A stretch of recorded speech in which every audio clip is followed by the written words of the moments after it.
ሰላም ውድ አድማጮቻችን፣ ይህ የስፖርት ነው። በአዳዲስ ሊቨርፑልን የሚመለከቱ የዝውውር መረጃዎች ተመልሰን መጠናል። ሊቨርፑልና አርነ ስሎት በዝውውሩ ሂደት ላይ በሚወጡና በሚለቁ ተጫዋቾች ውስጥ ተጠምደዋል። እንግዲህ ብዙ ዝውውሮችን እያከናወኑ እንዳለ ይታወቃል። ሊቨርፑል በዚህ ዝውውር መስኮት ብቻ ማማራዳሽቪሊን፣ ፍሪምፖንግን፣ ፓይሴስን፣ ፍሎሪያን ዊርዝና ኬርኬዝ 216.5 ሚሊዮን ፓውንድ አውጥቷል።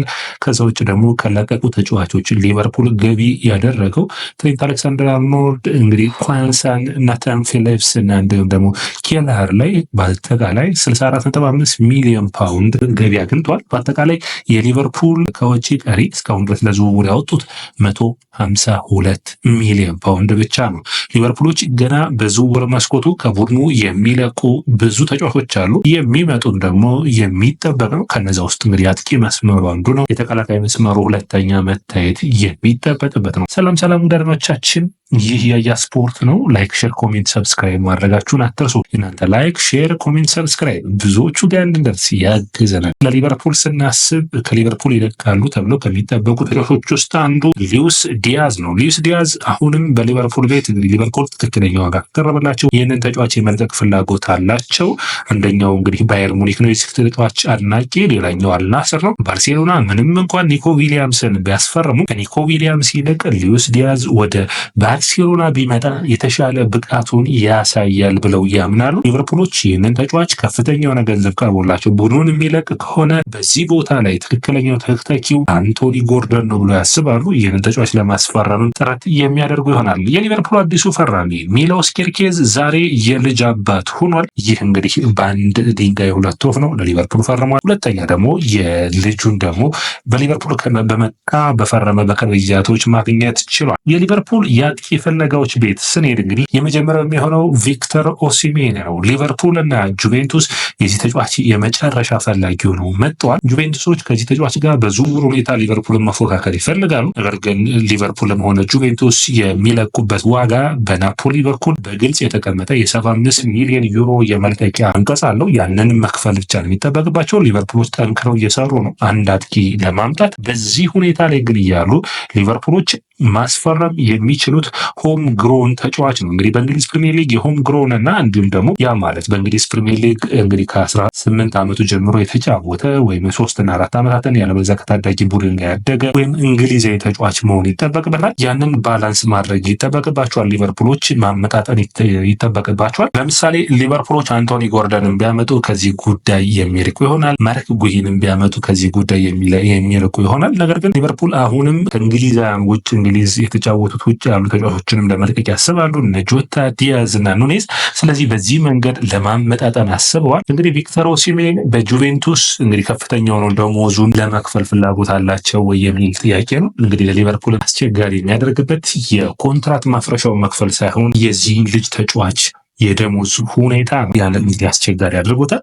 ናፖሊና ዳርዊን ኑኔዝ ሊቨርፑሎች እንግዲህ ሊለቋቸው ከሚፈልጉ ተጫዋቾች ውስጥ አንዱ ዳርዊን ኑኔዝ እንደሆነ ይታወቃል። ነገር ግን ናፖሊዎች ከዚህ ዝውውር ላይ ራሳቸውን ለማግለል እያሰቡ ነው።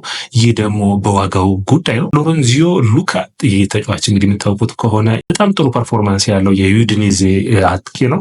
እንግዲህ ምንም እንኳን በአያክስ ባይሳካለትም ሎሬንዞ ሉካ አሁን ወደ ናፖሊ ሊያቀን የሚችልበት እድል አለ። ስለዚህ ናፖሊዎች በተለይ የኑኔዝ ዋጋ ውድ ነው ብለው ወደዚህ ተጫዋች ፊታቸውን አዙሯል። አንደኛ ናፖሊ የደሞዙ ብዙ ችግር ባይኖርበትም፣ ነገር ግን ሊቨርፑል የጠየቀው ዋጋ ለናፖሊ የሚቀመስ አልሆነም። ከሊቨርፑል ከሚለቁ ተጫዋቾች ውስጥ አንዱ ፍሬድሪኮ ቺየዛን ይመለከታል። ፍሬድሪኮ ቺየዛ ወደ ጣሊያን ብሔራዊ ቡድን ተመልሶ በ2026 የዓለም ዋንጫ መሳተፍ ይፈልጋል። ስለዚህ በመመለስ ቋሚ ሆኖ ለመጫወት ደግሞ በውድድር ዓመቱ ላይ ቋሚ ሆኖ በአንድ ቡድን ላይ መጫወት ይፈልጋል። በሊቨርፑል ያንን ያገኛል መሰለው። ስለዚህ ወደ ጣሊያን በመመለስ አንደኛ ኤሲ ሚላን፣ ኢንተር ሚላን፣ ናፖሊ የዚህ ተጫዋች ፈላጊ ናቸው። ይህንን ዝውውር ማጠናቀቅ ከቻለ በጥሩ ፐርፎርማንስ እንግዲህ ለ2026 በጂናሪ ገትሶ የሚመራውን የአዙሪዎቹን የጣሊያን ብሔራዊ ቡድን የሚቀላቀል ይሆናል። ሌላኛው እንግዲህ ሊቨርፑልን ስናነሳ የግራ መስመር 3 ተጫዋቾች እንዳላቸው ይታወቃል። ከሶስቱ ደግሞ አንዱ መልቀቁ ግዴታ ነው። ሚሎስ ኬርኬዝ ቋሚ ሆኖ የሚጀምር ይሆናል። ከሮበርትሰን እና ከሲሚካስ አንዱ ተጫዋች መልቀቅ ይጠበቅበታል። እንግዲህ ሮበርትሰን በአትሌቲኮ ማድሪድ ይፈለግ ነበር። ነገር ግን አትሌቲኮ የግራ መስመር ምርጥ ብቃት ያለው ተጫዋችን ከአትላንታ ማስፈረም ችሏል። ስለዚህ አሁን ከሮበርትሰን ዝውውር ሙሉ በሙሉ ወጥተዋል ማለት ይቻላል። ከዚህ በኋላ ግን ሊቨርፑል ይህ ተጫዋች 1 ዓመት ኮንትራት ነው የቀረው። ስለዚህ በነፃ ከሚለቅ በሚል ዋጋዎችን ቀርበው ሊለቁት ያስባሉ።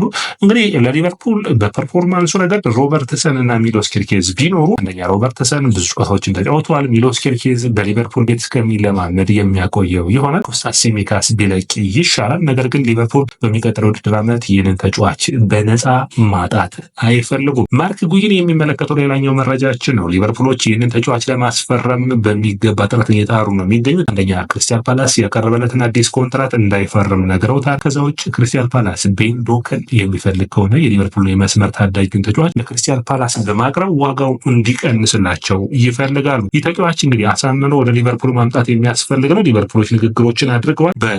ዋጋ ጉዳይ ድርድሮችን እያደረጉ ይገኛሉ። የዚህ ተጫዋች ውሳኔዎች በሚቀጥሉት ቀናቶች የሚጠበቁ ነው የሚሆኑት። አሌክሳንደር ኢዛክን በሚመለከት ሊቨርፑል፣ አርሰናል ብዙ ቡድኖች ቢፈልጉትም በመጨረሻ ግን አሌክሳንደር ኢዛክ ለመልቀቅ ፍላጎት እንዳለው እየተነሳ ይገኛል። ነገር ግን የዋጋው ጉዳይ የማይቀመስ ነው። 130 ሚሊዮን ፓውንድ ነው እንግዲህ እዚህ ተጫዋች ላይ ኒውካስትሎች የለጠፉበት። ሊቨርፑሎች ይህንን ያክል ገንዘብ ለመክፈል ፍላጎት የላቸውም። ሊቨርፑሎች ዳርዊን ኑኔዝን መልቀቅ፣ ከዳርዊን ኑኔዝ ላይ የሆነ ያክል ገንዘብ አጥቂ መስመር ማምጣት ነው እያሰቡ የሚገኙት። በዛ ሁኔታ ላይ ደግሞ ዛሬ ፋብሪዚዮ ሮማኖ ይዞት በወጣው መረጃ መሰረት ሁጎ ኢኪቲኬን ሊቨርፑሎች እንደ አዲስ ማነጋገር ጀምረዋል። ሊቨርፑል፣ አርሰናል፣ ቸልሲ የዚህ ተጫዋች ፈላጊ እንደሆነ ይታወቃል። ማንቸስተር ዩናይትድ መጨመር ይጠበቅበታል። ሁጎ ኢኪቲኬ በውድድር ዓመቱ ላይ በኢንትራ ፍራንክፈርት 22 ጎሎችን ማስቆጠር ችሏል። ጥሩ ፐርፎርማንስ ያለው ተጫዋች ነው። ደልማቻችን ታዳጊው አሌክሳንደር ኢዛክ እንዲሁም የተባለ የሚጠቀስ ነው። በጣም ጥሩ ፐርፎርማንሶች ያሉት። ስለዚህ ለሊቨርፑል ይህንን ተጫዋች ማምጣት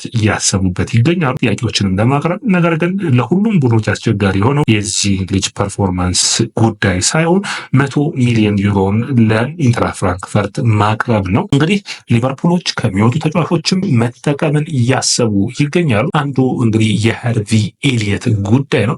ሃርቪ ኤሊየትን በሚመለከት ዛሬ ዴቪድ ኦርነስቲን አዲስ መረጃን ይዞ ወጥቷል። ሃርቪ ኤሊየት ከሊቨርፑል የሚለቅ ከሆነ ሊቨርፑል ለሚፈልጉት ክለቦች በአጠቃላይ ለብራይተን፣ ለኒውካስትል በግልጽ ነግረዋቸዋል። 40 ሚሊዮን ፓውንድ እና እንዲሁም ደግሞ መልሶ የመግዛት አንቀጽ እንዲኖረው ይፈልጋሉ ሊቨርፑሎች። ያለበለዚያ ግን 40 ሚሊዮን ፓውንድ ሲደመር 10 ሚሊዮን ፓውንድ በአጠቃላይ 50 ሚሊዮን ፓውንድ የመግዛት ግዴታ ወይም ደግሞ የመግዛት አማራጭ በሌለው ዝውውር ማድረግ ይጠበቅባቸዋል። ሊቨርፑል ከዚህ ተጫዋች 50 ሚሊዮን ፓውንድን ይጠብቃል። ትንሽ እንግዲህ ድርድሮቹ በሊቨርፑል በኩል ጠንከር ብለው እየሄዱ ይገኛሉ። በተለይ እንደ ሃርቪ ኤሊየት እንዲሁም ደግሞ ዳርዊን ኑኔዝ የሚለቁ ከሆነ በቀሪው የዝውውር መስኮት ላይ የሚቀሩትን ቦታዎችን መሸፈን እንዲችሉ ያግዛቸዋል። አንዱ እንግዲህ የሚጠበቀው በሊቨርፑል በኩል በለቀቁ ተጫዋቾችን መተካት ግድ ይላል። ስለዚህ የኳንሳ ተተኪ አንዱን ማምጣት ነው። እንግዲህ የማርክ ጉይ ይሆናል ተብሎ ይታሰባል። በኑኔዝ ቦታ ደግሞ ትክክለኛው ተጫዋች እንግዲህ ከተገኘ ሁጎ ኢኪቲኬ፣ ቪክቶር ኦሲሜን ያለበለዚያ ደግሞ አሌክሳንደር ኢዛክ ከሶስቱ ይመርጥ የሚያመጡ ይሆናል። ከዛ ውጭ እንግዲህ ሊቨርፑሎች የተለያዩ ቦታዎችን የመሸፈን ፍላጎት አላቸው። አንዱ እንግዲህ የሚለቀው ተጫዋች የሆነውን አንዱ እንግዲህ ቅድም ስናወራበት የነበረው ፍሬድሪኮ ኪየዛን ለመተካት እንግዲህ ታዳጊ ተጫዋችን ፍለጋት ላይ ናቸው። ያ ደግሞ የፌኖርዱ ተጫዋች የቀድሞ የፌኖርድን በማሰልጠን የሚታወቁት ማለት ነው አርነ ስሎት ቡድን ተጫዋች የሆነው አሚስ ሃንዲጂ ሙሳን ለማምጣት ይፈልጋሉ። 20 ሚሊዮን ፓውንድ ለዚህ ተጫዋች የሚያወጡ ይሆናል። ለሊቨርፑል እንግዲህ ጥሩ ድሎችን የሚያመጣ ነው። በቡድናቸውን ስኳዳቸውን ማስፋት እያሰቡበት ይገኛሉ። ሌላኛው ለሊቨርፑል ትናንት የሰማነው ጥሩ ዜና ታይለር አዩኒ አዲስ ኮንትራት ፈርሟል። በጣም የሚደነቅ ጥሩ ፐርፎርማንስ ያለው አማካይ ተጫዋች ነው። 17 ዓመቱ ላይ ይገኛል። አዲስ ኮንትራት ማስፈረም ችሏል። ጥሩ የሚባል እንቅስቃሴ ነው። ሌላኛው ታዳጊ ታይለር ሞርተን ይህ ከ21 ዓመት በታች በዩሮ ላይ ምርጥ ብቃታቸውን ካሳዩ የሊቨርፑል ተጫዋቾች ውስጥ አንዱ ናቸው። ሊቨርፑል 3 ተጫዋቾች ነበሩ፣ ታይለር ሞርተን፣ ሃርቪ ኤሊየት እና ኳንሳ ማለት ነው። ሶስቱ እንግዲህ ከ21 ዓመት በታች የአውሮፓ ሻምፒዮናን በእንግሊዝ ለሁለተኛ ጊዜ ማሸነፍ ችሏል። ጥሩ የሚባለው ታይለር ሞርተን ግን በብዙ ቡድኖች እየተፈለገ ይገኛል። ክለብ ብሩዥ አንደኛው ነው፣ አያክስ፣ ዌስትሃም እንዲሁም ደግሞ ብራጋ የዚህ ተጫዋች ፈላጊ ናቸው። ሊቨርፑልን ይለቃል ተብሎ የሚጠበቅ ነው የሚሆነው። በዝውውር መስኮት ላይ ስለ ሊቨርፑል ምን ትላላችሁ? ደግማቻችን ኮሜንት መስጫ ቦክስ ላይ አስቀምጡኝ። ይህ ያያ ስፖርት ነው። ላይክ፣ ሼር፣ ኮሜንት፣ ሰብስክራይብ ማድረጋችሁን አትርሱ።